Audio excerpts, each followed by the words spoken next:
I had this great idea for changing our whole opening sequence. I was really excited that this would be amazing.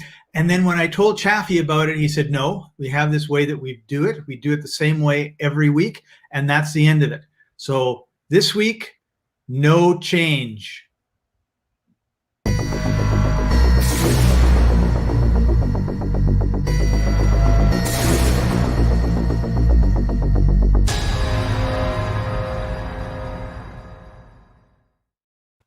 Welcome, everybody. I'm Scott. He's Chaffee. And I just want to start off with saying, of course, most reality TV shows are scripted, and our beginning is also scripted. So Chaffee did not say, for those of you that are texting him saying, Chaffee, how can you be so afraid of change?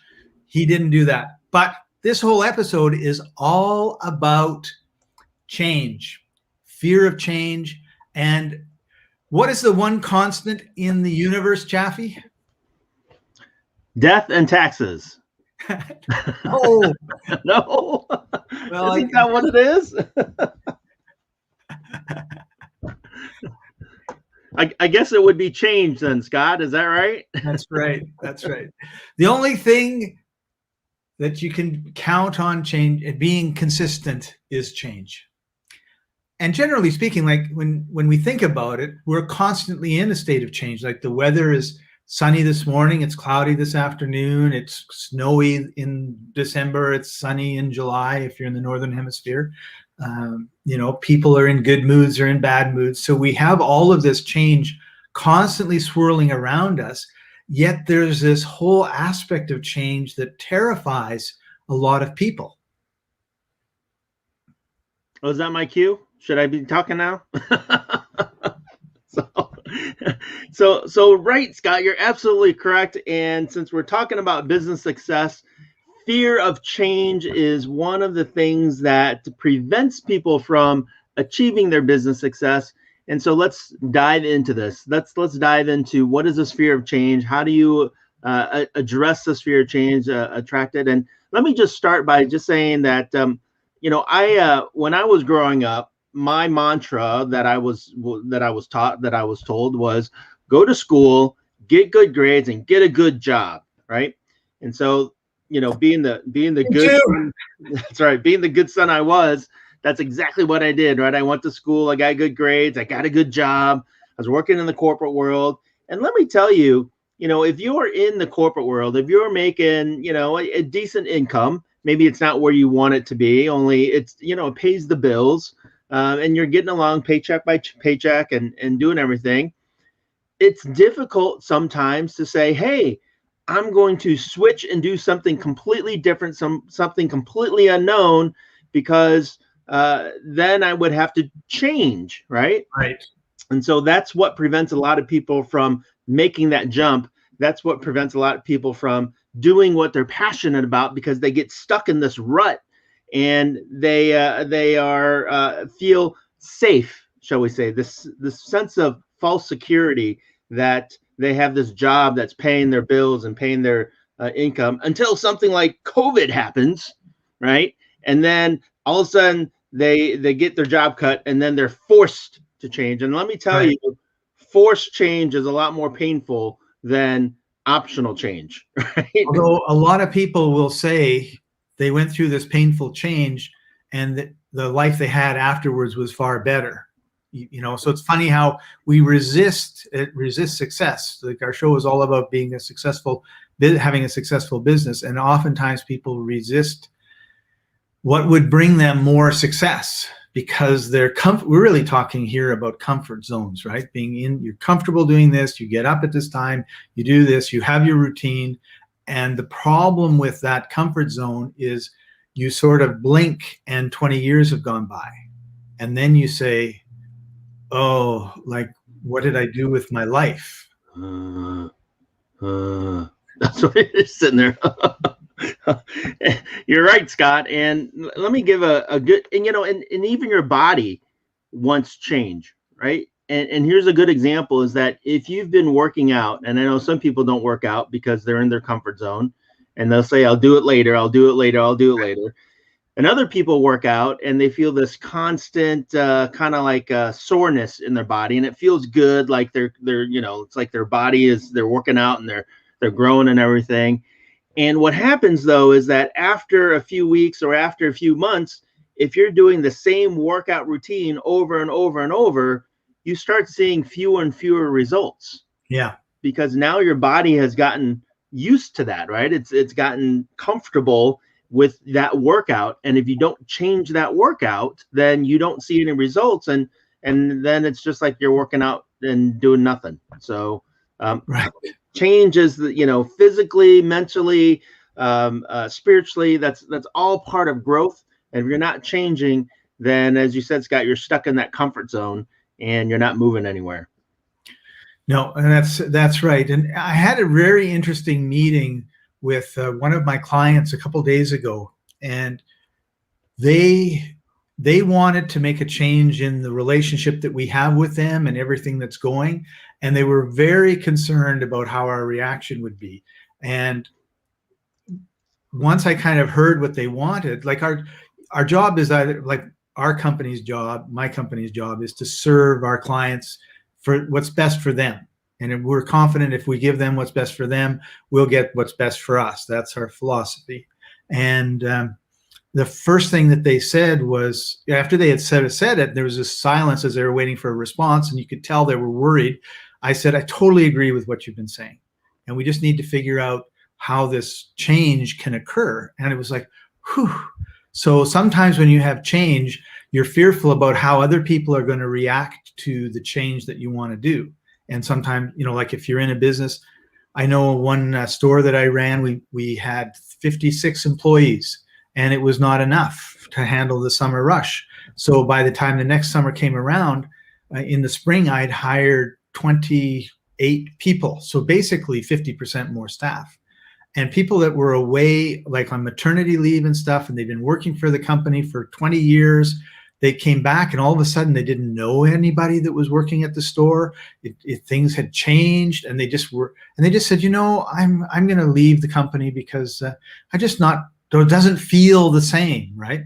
So they weren't able to deal with the change, and the changes were all good because everyone was being overworked all summer, and because we had 50% more staff, people could actually take a day off during the week, which they were never able to do before. And they were able to take, not work 8 hours instead of 10 or 12. And, at the end of the summer, like the end of the first fall when I was there, everyone was burnt out. They were dragging, their eyes were droopy, they were tired, they were miserable.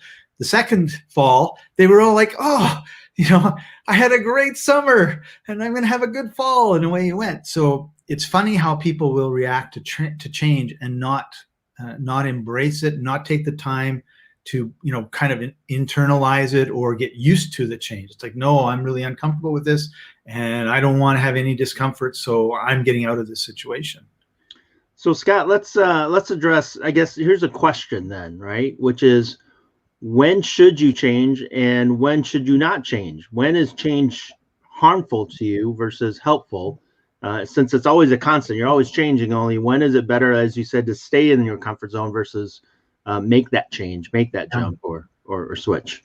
And sometimes there's a risk, like, I'm going to leave my job and become an entrepreneur and do my own, and then you go bankrupt because you picked the wrong business. We all want to say, oh yeah, this guy became a millionaire because he left his job as a grocery store bagger and did whatever he did and he became successful. But the other side of it is a lot of businesses fail. So correct. So when should you make that jump? Like what are some things that, what made you decide to go from the store manager and president of the Rotary Club to wandering nomad, digital nomad that travels around the world and house sits and pet sits all over the place and makes a ton of money? Oh, that's a really good question. I think that one aspect of it was what you said. Like, I was a store manager at this company because I knew that was something that would make my dad proud. And so that's how I got into it. And then once you're into it, like I said, 20 years go by. And then I really like, holy smokes, like I'm in my 40s and I'm doing this. And I started looking at the people that were around me in my position who had been like 10 years, who were 10 years older than me is the way I tell the story. And they were all having heart attacks.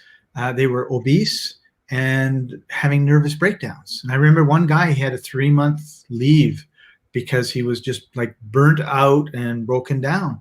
And I thought, I feel like I like to make carrot juice and other stuff, put other stuff in the juice. And I have these carrots on the counter and I grind them and the juice comes out. And I thought, I'm a carrot and the grinding is the system that I'm in. And I'm an idiot if I think the system is going to produce anything other than carrot juice from me, right? With the pulpy stuff all to the side, right? It's just going to I'm not going to survive it, right? And so that's when I thought, well, what can I do? And I had failures in the beginning because I didn't know what I could do. I didn't know what I should do. The internet was just starting. Computers were just starting. And but I took, I prepared and then off I went and I did 2 or 3 or 4 things that all ended up building on to where I am now. But at the time I had no idea. So I think, looking at the future and just saying, well, this is where I'm going to be if I continue. And is it where I really want to go? And the answer was no. So I don't know if that helps or not. Yeah. So you brought up a couple good points. And I think the first and foremost is to recognize your discomfort, right? And so if you're in a position where you are comfortable and everything is hunky-dory and you're happy, then maybe you should stay there because you're happy and you're satisfied with what it is. And so I guess, for me, it's the point where your discomfort becomes greater than your comfort, right? Is the point where you start recognizing that a change might be necessary. And then you have to go through an evaluation process to determine whether you should execute or move forward with that change. Otherwise, you might be, as you said, forced to go into change because you went to your doctor after you've been working at your corporate job for 40 years. And the doctor says that you better do something different or you're going to, your blood pressure is spiking and you're going to die. So, right. Again, you don't want to be forced into change unless you are really, that you have to, right? And it's always better to make that decision yourself. So I think a key to what you're talking about is self-awareness. Yes. And oftentimes we may need to talk to our family or our friends who hopefully have our best interests at heart about, where we actually are. Sometimes, like I can recall looking back now, times when I was incredibly unhappy and stressed, but I didn't realize that I was stressed and unhappy at the time. Now I look back and I think, oh my goodness, like all the things that I was doing was way too much. And that's a part of the problem too, is we don't know. I mean, if we knew we were doing all these things and 10 years from now, our blood pressure is going to be spiking, we could be having a stroke or an aneurysm or whatever, we should stop doing these things. But most of the time we don't, because we have lots of people with strokes and heart attacks and, the sedentary lifestyle. So that's a good thing that you mentioned there, Scott. A good point, which is self-awareness is key. And the other thing too, I think, is just overall planning. I don't think people you're not taught this in school, elementary school or high school, right, or whatever. And so, actually sitting down and looking forward and planning out your life to see where it is or see where it's headed, and then making the determination of whether or not you want to go down that path, or should you start considering other paths, right? Right. So the first one is, as you said, self-awareness. Are you seeing yourself complain a lot? Are you tired a lot? Are you upset a lot? Are you arguing a lot with your friends and family? Is there a lot of negativity in your life? And those are all signs of maybe I should be pursuing some changes, right? Those are all Right. signs of I'm not happy where I'm at. And so if I want to become happy, I need to do something different. And then the second one is really sitting down and go looking forward 5 years, 10 years and saying, is this the path that I want to go down? Is this the path that I want to start following? Or, are there other paths? And so those two things I think will really help start formulating this idea of change in your head. And third, then, is that when that discomfort, when that anger, when that upsetness becomes so great that you almost are forced to change, then you really should make that change, right? So Yes. Yeah, absolutely. You were reminding me of a fellow that I worked with 20 years ago, and we were in the internet marketing business, training and doing all that stuff, but he loved photography. So he was taking courses on photography, and then he'd blow up these pictures of the stars and he'd bring them in and put them on his wall and we'd see them, and he'd do all this different photography stuff in his spare time. Well, that company disappeared. So one reason that you end up having change is, you get kicked out of whatever it is you're doing because it's gone, or something else along those lines happens. And now, guess what he does? He does professional photography. So I think one of the things that we don't think about, I think one of the dangers of the TV is you spend all your spare time, and the average in the United States, I just saw again the other day, was like 6 hours a day watching TV. I don't know how you can work a full day, sleep half decent, and watch 6 hours of TV. There's no time to eat or go to the bathroom or brush your teeth. But anyway, that's what they say. So if you took half of those hours, 3 hours a day, instead of watching Netflix or whatever it is you watch, you put it into a hobby that you loved, you'd have a lot of it, and then if something happens, maybe you can take that hobby and transform that into a job, or into a career, or into an entrepreneur, your own business, self-employment, that sort of thing. Or it's something that you love doing, so the stress levels are going to come down because you're doing something that your soul just rejoices in doing, because it's your thing that you like to do, right? Right. And so, I think part of the challenge, Scott, is that people sometimes think they're going to live forever, especially when you're young, right? Yeah. You think, Well, we will. Yeah, that's right. Of course. I want to live a million bazillion years, right? I got all the time in the world. And that's part of the challenge, is that when you think you got all the time in the world, then you can take your time doing stuff. Yeah. And when you realize how short, really, in the grand scheme of things, human life is, right? Even 100 years is not a lot of time in the grand scheme of things. Right. And everything that I want to accomplish is going to be extremely difficult to fit in that little short number of time, right? And so, this is why we have reincarnation, John. That's right. And drugs. Don't forget the drugs. And so here's the thing, though, is that you always have to ask yourself, are you doing what you're passionate about? Are you doing what you love? And if you're not, then in my opinion, you're wasting your time, because you don't have a lot of time, and you should be doing the things that you're passionate about. You should be doing things that you love. And so that's a writer downer, is something that you should always ask yourself: am I doing something that I enjoy or I'm passionate about doing? And if I'm not, then why am I doing it? Okay. So why am I doing this thing that I'm not enjoying? Is it just because I'm stuck and I'm afraid of change?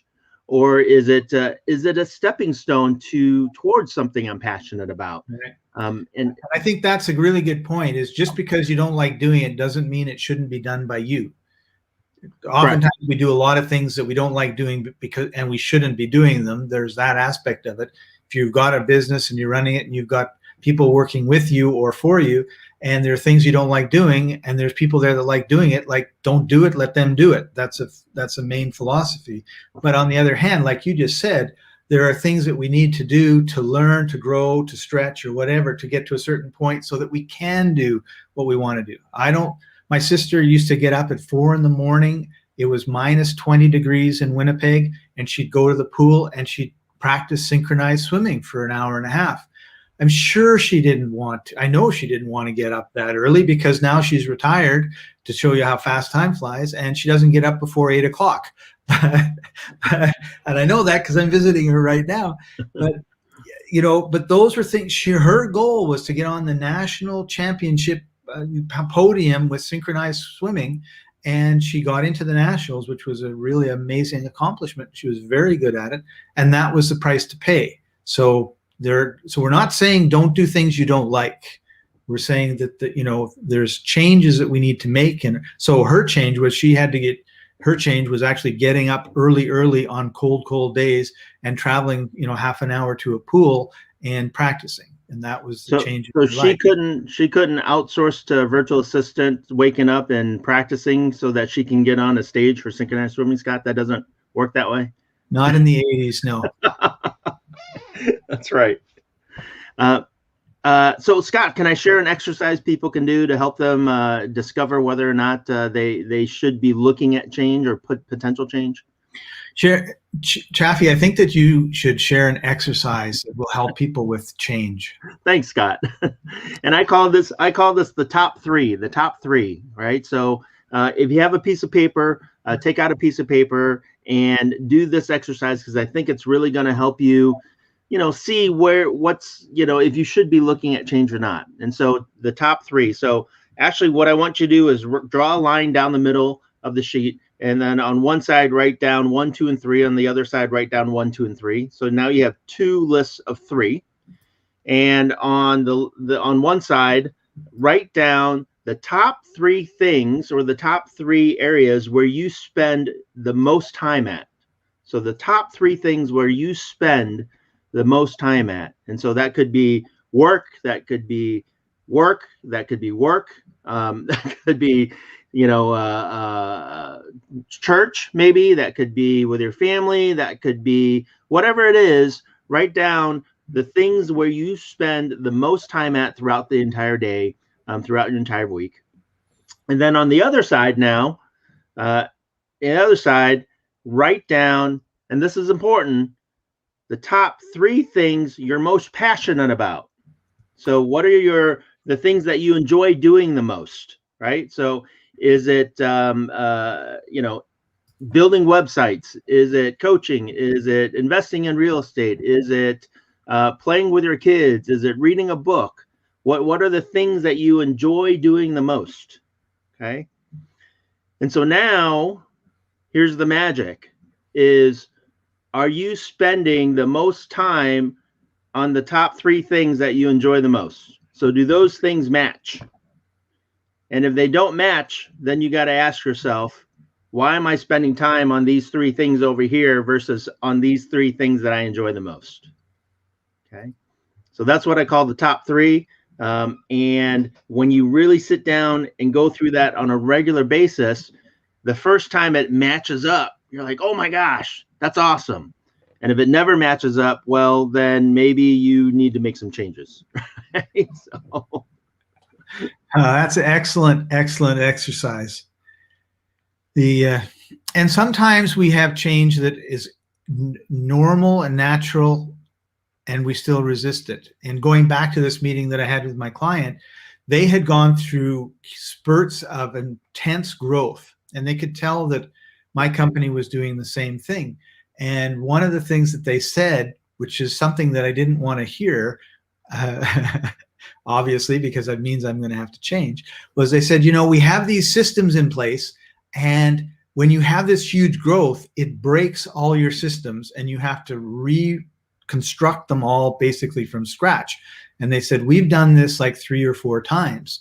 And all I've been talking about, well, not all, but a lot of what I've been talking about with my team is we need to get everything into a system. We need to talk about systemizing everything so that everything runs smoothly together. And the idea of spending all this time and energy to create these systems so everything runs smoothly, and then say, yeah, we can grow, and then we open the floodgates and we double in business, and now we've got all our systems break, was not what I wanted to hear. Right? So sometimes you have to change because the way that it worked, and which is really true for us, the way that it worked a year ago is just doesn't work. Like things fall through the cracks and things don't get done that should, and everything just becomes chaotic and not right, and nobody's happy because nothing's working properly. And it's hard to imagine that you spend all this time creating a system and then you double your business and all your systems don't work anymore because you've now got a whole new, it's kind of like you make a pipe and it's a 1-inch pipe and it's fine for today. And then all of a sudden, there's a massive flood and rainstorm, and what you really needed was a 1-foot pipe. And so everything's backing up and you got to dig everything up, put the 1-foot pipe down, and then it all goes away the way it should. Well, you have sometimes the inefficiencies or efficiencies of growth, right? So what you can do when you are a 3-person company versus a 300-person company is completely different. And so your processes and systems need to be different. And what I will say, though, Scott, is, and this is key, and I see that this all the time, is if you are following a system, follow the system. Don't change the system, right? So do the system. And you make up a good point, is that when you follow the system, you see growth and you see things happen. You see results, because why? It's a system that's been proven to work, right? That's right. Why you're following that system. And the moment that you change that system, it's no longer a system. It's no longer proven because you've changed it. And so the only time you should change that system is when you've outgrown that system, because it's worked and you've produced results, and now you've gotten a system that works, and a system that you can always revert back to if you needed to, because it works. And so that's a key point, is that we don't want to change for the sake of change, right? Just changing because I want to change because that's the only constant. That's change not a good reason if you feel that way. Don't change your business systems. Correct. So create a system, follow the system, and then change when you've outgrown the system because you're bigger. You've you got more products, you got more employees, you got other things that the system doesn't accommodate, and so now you have to change. So actually, I have a great example of what you're talking about. One of my clients has a system of group texting. So the marketing team or whatever the group is, they will text back and forth, do this, do this, do this, do this. And I do that sometimes with Skype with some people, right? The problem is that when you get so much volume going through, like I could have said, Chaffee, could you look after this? You go, yes. And then there's 5,500 messages and you forget, and I forget, right? And then it doesn't get done. Deadline passes and everything is like not the way it should be. And it's like, well, that didn't get done. Why not? Well, oh yeah, like there was that message. And then unfortunately, let's just continue with this, is that you got a new phone and a new phone number, but we didn't know, and we're still texting your old number, and you're not even getting the messages now, right? And this is what's happening with one of my clients. And I said to him, we need to put into like Asana, Basecamp, Trello, like these project management softwares. And it turns out that a couple of weeks ago they did. They put in Basecamp, but nobody owns the responsibility for Basecamp. So in other words, nobody's posting anything in Basecamp. Nobody is putting anything into Basecamp or anything else. So he has this system that he's using that's very inefficient, and then he has a system that he's bought that would make him more efficient, but nobody's using it, right? Because there's no one kind of like managing it, in charge of it or whatever. So I said, what we need to do is get a project manager who makes sure that everything from our meetings is put into Basecamp and that the right people are tagged. And then they go, and there's deadlines, and then they can go to that person and say, hey, Chaffee, you said you would be showing up for the Business Success podcast at 1:00. And it's, it's 12:30. Just want to make sure that there's no problems and everything else, right? And then, oh yeah, no problem. Or it's, oh yeah, thanks for reminding me, I forgot. And there's time to do it, right? Whereas if it's Friday, like today is Friday, and Saturday, you don't show up, and then Saturday, I get around to texting you and like, where were you? And was I supposed to be there? I don't. So by having a system, whatever it is, you've got to make sure that the communication works, but not just, I guess what I'm saying, you don't really want to just rely on everybody to be responsible. You need to have someone who is the ultimate it's like a leader, right? Like you have the president of the company, like they're responsible. You have someone that says, yeah, I'm responsible for Basecamp. So if something isn't working, it's not, oh, I forgot to check Basecamp by the people that didn't do the work. It's, you're supposed to tell Chaffee to make sure that he's there and he knows what it's done, right? Because we're all busy and things happen and we get distracted and we sometimes miss things, right? So in coming from the corporate world, Scott, there's this whole division of individuals, sometimes in the HR department, sometimes in other, every department has their own division, and it's called change management. And it's a whole study, and it's a whole, like I said, division, and it's a whole practice of just managing change within the organization. And obviously, if you don't, like, this comes into play when you have hundreds of employees, sometimes thousands of employees. And I'll give you an example, which is email. Email is great when there's 5 people in your company and you can email back and forth and reply all, and it makes sense and everything. Only when, as you said, Scott, there's 5,000 people and you copy everybody and then you reply all to everybody, and then everybody replies all back and forth on a straight. I hate that, by the way. Me too. When somebody sends out a message and then, they add, 5,000 people, and then somebody says, reply all, thanks. Like, why did I need to see your thanks email? Right. So anyways, change management is an art and a skill, and it doesn't have to be just for a corporation that has thousands of employees. It could be something that you do yourself on a regular basis for you and your business, which is, look at the things that you're doing that are good, that are following a system and a process, and look at the things that need to be changed in order to produce better results.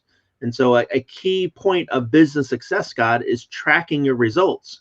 And if you don't track your results, then you won't know what to change, when to change it, or how to change it, because anything will do. I can spend $10,000 on marketing using 10 different strategies. So $1,000 here, $1,000 there, $1,000 here, 10 different ways, $1,000 each. And if I don't track where all my leads are coming in, maybe all my leads are coming in from just this one method, and I wasted $9,000 on 9 methods that I shouldn't be using, and I don't track it. So I don't know that, hey, I should stop these and then I should focus on this one, right? So tracking is another key component or important factor of determining whether or not you should change and how you should change as well. Yeah, there's a famous quote by a person that didn't know how to do any tracking. And he said, I know that 50% of my advertising budget brings in 80% of my business, and the other 50% brings in nothing. I just don't know which 50% is which. Right. I agree. And so you're wasting 50% of your budget. Yeah. And he didn't, and they just didn't know. Right. So it's important that you track, like you said, that you get the feedback, because that helps. Right. And so that's another key thing too, Scott. And we mentioned this earlier, which is feedback, right? When you are unsure of what's going on, when you're unsure of whether you need to change or not, feedback from other people, feedback. And there's multiple ways of getting feedback. One of the ways is what we call a 360 review. Mm-hmm. And a 360 review is when you get feedback from your friends, from your family, from your coworkers, from other professionals, your peers, right? And so you ask everybody with different roles in your life what the feedback they get of you is, right? What they think of you. And it's when you actually do that, it's amazing to see how different people see you, right? and think what they think of you, and that allows you then to work on changes in your own personal life and in your professional life as well. So, and that is an industry standard study, so it's not something that I just made up. By the way, I didn't just turn around in a full circle and say, "Oh, that's a 360 review." Chaffee, what advice would you give people who just are afraid of change? It's just like, I've been bagging groceries for 20 years and I don't know anything else. And they're talking to themselves like this. And it's like, but I want more out of my life. I want more out of my business. So again, here's the rub. Here's the challenge, which is the discomfort has to be greater than the comfort. Okay. And if you're afraid of change and you don't move forward, then chances are the discomfort is not great enough. And so there's two things that you got to do. One is that you have to figure out what the discomfort is, and is it is goals in your life moving forward going to be better for you? And then two is really figuring out what you're passionate about, really figuring out what it is that drives you and moves you, and if you're achieving that or not. Because when I go to events, when I teach at events, when I hold events, when I'm speaking in front of a group of people, a lot of times people go to these events because they want to feel motivated, right? They want to feel this sense of, energy and excitement and rah-rah, and get excited and energized. And we call that motivation. And what really drives people, though, is when you figure out what you're passionate about so much that it pulls you forward. And we call that inspiration, right? And so when you're inspired by something, when you have a burning desire for something, that's going to pull you out of that fear, that's going to pull you out of that comfort zone and drive you forward. And when the passion and the desire is strong enough, it will overcome the fear. And if you don't have that strong passion, if you don't have that strong desire, then you're going to be stuck in that fear, because the fear is greater than the passion, right? And so that's what you got to figure out. What are you passionate about? And is it strong enough to pull you out of that fear? Good, because everything takes energy. Yep. And it's kind of like, in many ways, it's like you're in quicksand and you've got to take a lot of energy until you can get out of the quicksand, and then things flow a lot faster. Absolutely. So don't be stuck in quicksand. Is that what you're saying? That's right. That's right. And I think you're right in terms of, having a vision for your life. Like, what do you want to accomplish in your life? And it can be massive, like, change the world type thing, or it could be small. I just want to be the world's best dad, or the world's best not the world's best, but, my grandson's best grandpa, right? Sort of thing. And so I think actually we should have goals in all different areas. There should be physical ones, mental ones, emotional ones, spiritual ones, physical ones, financial ones, because those are, that's kind of the encompassing areas. And you can have a lot of money, but if you're depressed, what good does it do you? You can be depressed and or you can be really, really happy, but you don't know how you're going to pay the rent. So it's all a balancing act. So Scott, we covered a whole bunch of topics about change management, and whether you should change or not. Only I do want to add one final thought or concept, which is that a lot of people that are afraid of change, that don't change, that are stuck where they're at, it's because they think change is bad. And so they don't want to change because maybe they've made changes in the past and they've had bad results because of those changes. And so now change is bad and I don't want to change anything. As long as, I get my paycheck, I pay my bills, I live my life. And sometimes that puts them in this trance of this alley, or what we call the rut, right? They're in a rut because they're afraid of change because they think it's bad. And I believe that until you really recognize that change can be good, I'm not saying all change is good, I'm just saying change can be good, and you're open to change, and that's the key, right? That you're open to change, then you're going to be stuck, and you're not going to make the changes that you could be making in order to grow and be successful. So, again, being open to change is the first step to actually changing. And if you're not open to change because you think it's bad, or you've been burned in the past and like everything's working, don't change it. Or as the saying goes, like, if it ain't broke, don't fix it. Right. Well, sometimes that's good and sometimes it's bad. And in reality, it's, you got to be open to change. And when an opportunity presents itself to you, then you have to evaluate, should I move forward with this opportunity and actually make those changes or not? And here's a good example is that, I had a buddy that was working in the corporate world, and he's a corporate guy. He's been in the corporate world for 20 plus years, almost 30 years now. And so that's where he's at. Only he was in one job for 12 years, right? And he had reached pretty much the highest level he could in that job for 12 years. And he could have really just stayed there for another, 15 years and retired in that one same position with, just your minimal annual raises, I guess, right? Provided everything went steady, your 2 or 3% raise every single year. And, he was working with one of his clients, and he did so well that they offered him a job. And so now it's like, now he had a decision to make, right? Like, I'm comfortable where I'm at. I know my job. I've been here 12 years. I get paid well. He got paid 6 figures, right? And he could continue working there. Everyone in his company loved him. So should he stay where he was at, or should he work with this client that offered him this job that was change, only it provided potentially more income, maybe more opportunities, more growth? And so a lot of times that's fearful. And so you got to decide. He had to decide now. Fortunately for him, he ended up making the move, because that move actually required him to move to a different state. So it was kind of a big change. It wasn't just, taking a new job. It was like take a new job and move somewhere else.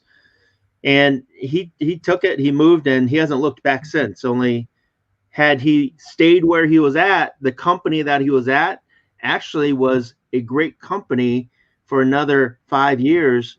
And then they started going downhill, and they eventually got bought out and did a whole bunch of cuts, and he would have been forced to change. Instead, he made the decision that I'm going to go ahead and take this change. And so, sometimes that's what's going to happen is if you think you're safe, if you think you're in a position and secure, life throws you, a right hook. And if he would have stayed there, he would have been forced to change versus him actually making the decision to make that change and move forward with his life. So, wow, like that's a really valuable piece of information that you just shared, right? Like we've been talking about fear of change, but we know change happens daily. Like when we started, it was cloudy, and there's clouds in the sky here still, but I can see the sun is shining. So it's changed, and that's just a small thing, but it's the same for every aspect of our life. It's constantly changing, and you can be in control of the change and going in the direction you want to go, or you can let change control your life, right? Because like you said, 5 years later, it was gone. And that actually was one of the reasons why I left the company that I left, because I had grown up with a lot of the senior managers. Like they were managers, I was the assistant, and they kept moving up the ladder. And I just had no confidence in their ability to run a large company. And today, the company actually, I don't think exists. It was sold to another company, and I don't know I don't know all the details because I've been gone for 20 years. But you're absolutely right. It can change and go away. So, Chaffee, thank you so much for taking time out of your busy day. And if somebody wants to chat with you about change, because one of the things that occurred to me too was you need to have trusted advisors. And if some big change is coming up, you shouldn't be just sitting by yourself thinking about it. You should be bouncing ideas off of other people, which is why masterminds and coaches are so important. So how can people get a hold of you? Awesome. Just go to my website, www.keyconceptcoaching.com, www.keyconceptcoaching.com. The link is right there, wherever it is down there. And check out my website. You can opt in to update my updates. And if you want to schedule a time to talk, just go to www.keyconceptcoaching.com/schedule. Pick a time, and I'd love to sit down and talk with you. Awesome. Thanks for joining us, everybody. We'll see you next week. Bye-bye.